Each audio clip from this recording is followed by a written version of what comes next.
meneekö mä nyt yli? Ihan eri ukko täällä ja täällä. Mä oon niinku luullut, että mun vaan kuuluu näyttää tosi eriltä ilman meikkiä ja meikin kanssa. Mä luulin ennen, että meikin tarkoitus on tehdä isot kontrastierot. Mulla on itsellä aika matala kontrasti. Mitä se tarkoittaa? Mun hiusta, ihon, kulmien ja silmien välillä ei ole tosi isot sävyerot. Nytten mä ajattelin tehdä low contrast meikin tälle puolelle ja high contrast tänne puolelle. Eli tänne semmonen, mitä mä ehkä ennen tein ja tänne semmonen, mitä mä nykyään teen, koska mä oon niinku tutustunut tähän aiheeseen ja todennut, että voin meikata enemmän mun piirteisiin matchaavalla tavalla. Aloitetaan kulmakarvoista. Tänne puolelle mä teen tosi tummat kulmakarvat ja tänne tällaiset mun oman kulman väriset. Mä käytän tähän mun tällaista NYXin Fluff and Snatch. Tämmöstä low-key puuterimaista lopputulosta. Vähän harjaan sitä, koska sitä tuli vähän tolleen romoottisesti. Sitten mä laitan tämmöstä tarkempaa tussia Lift and Snatchia. Ja molemmat sävyssä top. Sitten toisella puolella mulla on joku ihan samanlainen tuote oikeastaan kuin toi äskeinen. Tämmönen tummanruskea. Siis mähän oon värjännyt mun kulmia jostain 7-8-luokkalaisesta saakka. Eli sanotaan joku 8 vuotta. Mulla on alkanut allergisoitua kulmat sille aineelle. Mä oon kokeillut sellaista myös, mitä herkemmällä iholle käytetään. Alkaa sen värjäyksen jälkeen niin punottaa ja kutittaa kulmat. Teen tuon samalla tussilla nyt. Mä koitan vaikka painaa enemmän. Ja minkä takia mä edes aloin värjää kulmia oli, koska mun kulmat oli samanväriset kuin mun iho. Mun kulmakarvi ei oikeasti näkynyt. Mut nyt kun mulla on allergisoitunut, mä ajattelin kokeilla nyt, että kuinka vaaleiksi mun kulmakarvat menee itse. Jos ne jää tollaisiksi, mitä ne oli aluksi, niin I'm fine with that. Okei, nyt näkyy ensimmäinen vaihe. Siis tosiaan mä niinku koen, että se mun kulmat allergisoituu on mulle aika nyt silleen, hei, luota sun luonnollisiin piirteisiin. Me rajataan concealerilla nämä kulmat. Koska yksi juttu, mitä mä oon nyt oppinut mun tästä low contrast journeysta on, että definition over contrast. Nyt mä laitan concealeriin, se ei niinku muutu. Mut niinku just toi kulmien värjäys ja esim. Ripsien värjäys, sitäkin mä oon tehnyt pitkään. Koska toi on niin normaalia, niin miksi mä en luulisi tavallaan, että meikin tarkoitus on luoda sitä kontrastia. Mut nykyään mä en oikeastaan enää käytä ikinä mustaa ripsiväriä tai mustaa eyelineria, mutta silti mä pystyn korostamaan mun ripsiä. Se korostaminen ei välttämättä tarvitse tarkoittaa sitä, että sä teet ne sun omia piirteitä vastaisesti. Oh my god, mä unohdin. Siis yleensä mä aina laitan concealerin siveltimellä ja sit vaan vähän silleen finishing touches with beauty blender. Mut nyt mä lähdin näköjään vaan tekemään suoraan tällä. Otetaan vähän lisää. More is more. Kyllä. Okei, seuraava steppi on luomiväri. Mä ajattelin tänne low contrast puolella käyttää tätä palettia, tota sävyä. Ja high contrast puolella tätä palettia ja jotain niinku tällaista luokkaa. Jotain eri siveltimiä, ettei ne niinku sekoitu. Sitten pistän tällä vaaleet tähän mun niinku cut creaseen. Tosi tälleen low effort. Mä en jaksa nyt niinku tehdä mitenkään tarkasti. Tämmönen vähän arkinen luukki. Ja siis mun piti sanoa, että mä pyrin pitämään tämän luukin tosi semmosena luonnollisissa sävyissä, ei mitään ihme räikeitä värejä. Silleen, että ne on niinku vastaavanlaiset puolet. Miltä näyttää neutraalit sävyt low contrast versiossa ja neutraalit sävyt high contrast versiossa. Sitten tää mua nyt vähän pelottaa. Menen tällä, koska tää on vähän tälleen kylmemmän ruskea. Sopii mulle paremmin ja vastaa enemmän tota. Oh my god, mä en jaksa. Tässä on se paha, kun joutuu blendaan niin kauan. God help me. Trust the process. Tänne puolella tarvii tehdä vähän selkeämmin tää cut crease, että se erottuu. Nyt käytän vähän concealeria tähän avuksi. Ja sit mä otan täältä tän vaaleimman kanssa. Sitten vähän mä siistin. Ei näytetä ihan kuitenkaan siltä, että on musta silmä jostain muualta tullut. Okei. Seuraava steppi tuleekin aika luonnollisesti tähän perään, eli eyeliner. Käytän tänne low contrast puolelle tämmöstä MACin Eye Pencil sävyssä Coffee. Eli tämmönen kylmän ruskea. Ja en paina mitenkään superkovaa, mutta silleen nyt tietenkin, että saan jotain sieltä näkyviä. Ja sitäkin mä aina sit jo siistimään. Eli tuu vapaalla kädellä ihan semmoista viivotin lopputulosta. Mä rajan myös tää waterline, lash line. Mä koen kyllä, että meikissä siis niinku semmoset kirkkaiden värien käyttö myöskin luo semmoista kontrastia. Että semmosenkin version periaatteessa voisi tehdä kirkkaita värejä, että vaikka kirkkapunasta tai kirkkavihreä tai toi kyllä kuulostaa ihan oksettavalta vaihtoehdolta niinku luomiin, mutta jotain sinne päin. Ja mitäs muutakaan tänne puolelle laitettais kuin mustaa eyelineria. Pyritään tehdä ihan samanlainen. Vielä kaiken lisäksi tämmönen liquid. Tästä tulee tosi niinku sharppi. Ei ollenkaan pehmeä. On vesilinja, mun on pakko laittaa kyllä tällaista vahamaista. Okei, nyt on aika samanlainen tilanne. Sitten ripsiväri. Taivuta mun ripsiteka. Tänne puolelle mä käytän ruskeat ripsiväriä ja tänne tietenkin mustaa ripsiväriä. Mä huomaan niinku, että mun silmät, varsinkin vielä kun ne ei ole mitkään tosi kirkkaan väriset, vaikka semmoset tosi vaalean siniset kirkkaat. Niin tälleen kun mä käytän pehmeitä sävyjä silmämeikissä, mun silmien väri tulee esiin. Sitten taas kun mä käytän esim. Mustaa eyelineria ja ripsiväriä, niin mun silmät vaan niinku harmaantuu enemmän ja ne näyttää siltä, että niissä ei oo mitään väriä. Ne näyttää elottomilta. Mä niinku tykkään tuoda ne esiin. Ja sitten mä en oo niin pitkään aikaa laittanut mustaa ripsiväriä. Käytän niinku eniten ehkä tätä ruskeata, tummanpunaista ja vihreätä ja semmoista liilaa. Ne on kaikki siis suht luonnollisia, et ei mitään niinku kirkkaita. Koska edelleen musta tuntuu, että samalla tavalla tässä kun mitä mä puhuin ylipäätänsä meikistä, että kirkkaat värit loiskaan kontrastit, semmoiset tosi kirkkaan värikkäät ripsivärit, kuten esimerkiksi sähkön sininen. Kans musta tuntuu, että harmantais mun silmät. Okei. Done! Seuraava steppi on contour. Mä käytän tämmöstä Isadoran harmaaruskeat, tosi vaaleet.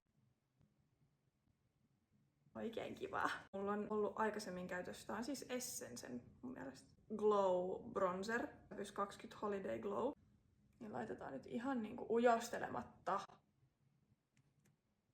Ja niin kuin varmaan huomaa, että tää on paljon oranssimpi ja tää on tämmönen jopa niinku harmaampi. Ja mun väripaletin mukaan tämmöiset sävyt sopii mulle paljon paremmin kuin tällaiset. Nää ei sovi niinku mun ihon sävyyn. Mulla on Olive Skin. Se on vielä vähän silleen kylmään taittava ennemmin kuin lämpimään. Mä voisin tehdä siis 1000 miljoonaa tuntia kestävän videon. Tai no ehkä mieluummin 1000 miljoonaa videota tästä aiheesta, väriteoriasta ja Olive Skin jutuista ja tälleen. Nyt ei lähetä siihen, että en niinku jotain rajaa tällekin touhuun. Ai niin, mä unohdin tehdä nenän.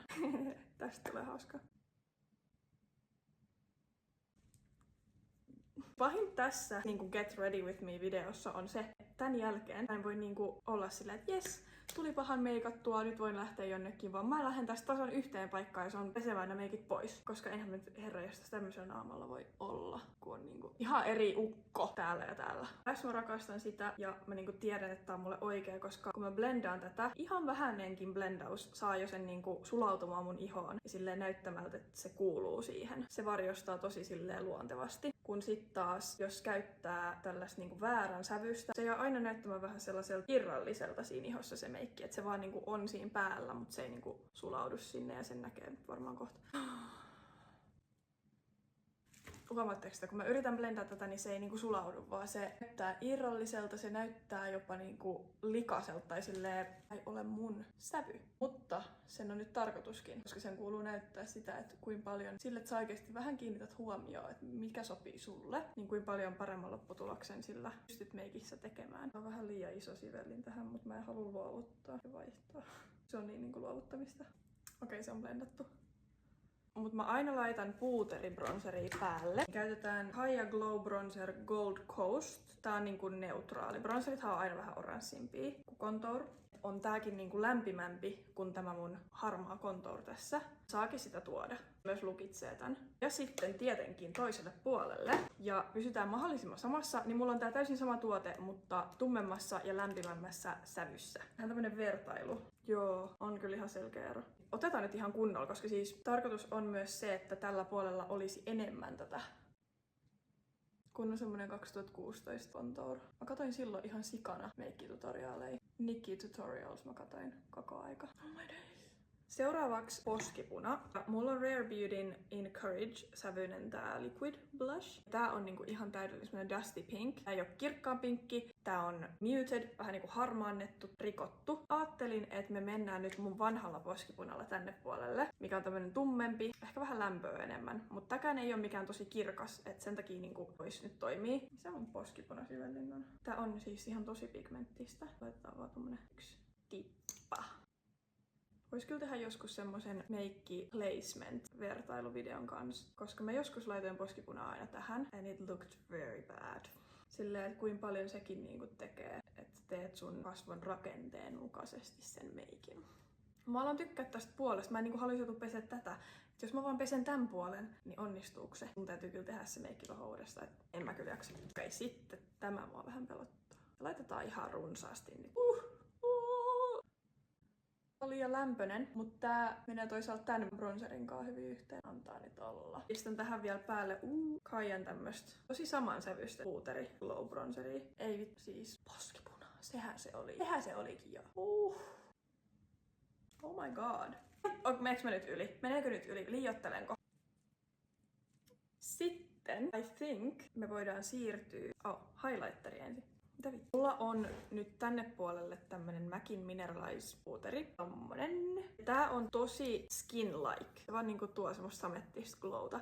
Eli tää ei oo glitterinen. Tää ei ole vitivalkoinen, koska me ei haluta tehdä liian semmoista vaaleet icy highlighteria, koska sekin luo kontrastia. Eli me halutaan, että se pysyy mahdollisimman tämän ihon sävyn mukaisena. Myöskin liian glitterinenkin luo semmoista niinku... Totta kai toiselle puolelle laitetaan sitten tällaista glitter. Tätä mä rakastin kyllä käyttää sen kohtaan. Me laitetaan sen puolen kulman alle tällaista tosi icy valkoista highlighteria. Ja tuonne inner corner sitten. Sitten laitetaan tätä uisaa. Oh my god, miksi mä tein näin? Tää on kyllä nyt vähän tyhmä, kun tässä on kultaista ja täällä on tommoista. Olisiko pitänyt heittää tätäkin tänne päälle? Hän kuulee niin. Glitteröverit. Mä voin muokkaa tän sävyn vähän tohon kultaan. On alla kuitenkin se tosi vaalea highlighteri. Nyt me ollaan niin pitkällä, että me voidaan siirtyä huuliin. Miettisin, että mä käytän yhtä ja samaa huultenrajauskynää ja näytän, että miten sillä voi tehdä eron. Koska tää on tosi mulle oikea sävy. Tää on tän yksin Dumping Lip Liner sävyssä Touch Up Top. Jos mä laitan sitä tosi kevyesti, niin sit tulee ihan täydellinen lopputulos. Ja tänne mä voin laittaa ihan silleen kunnolla. Mä laitan matalan kontrastin puolelle Kikon Lip Cream. Kiiltoa, mikä ei ole liian semmonen shiny niinku clashy. Ja sit toiselle puolelle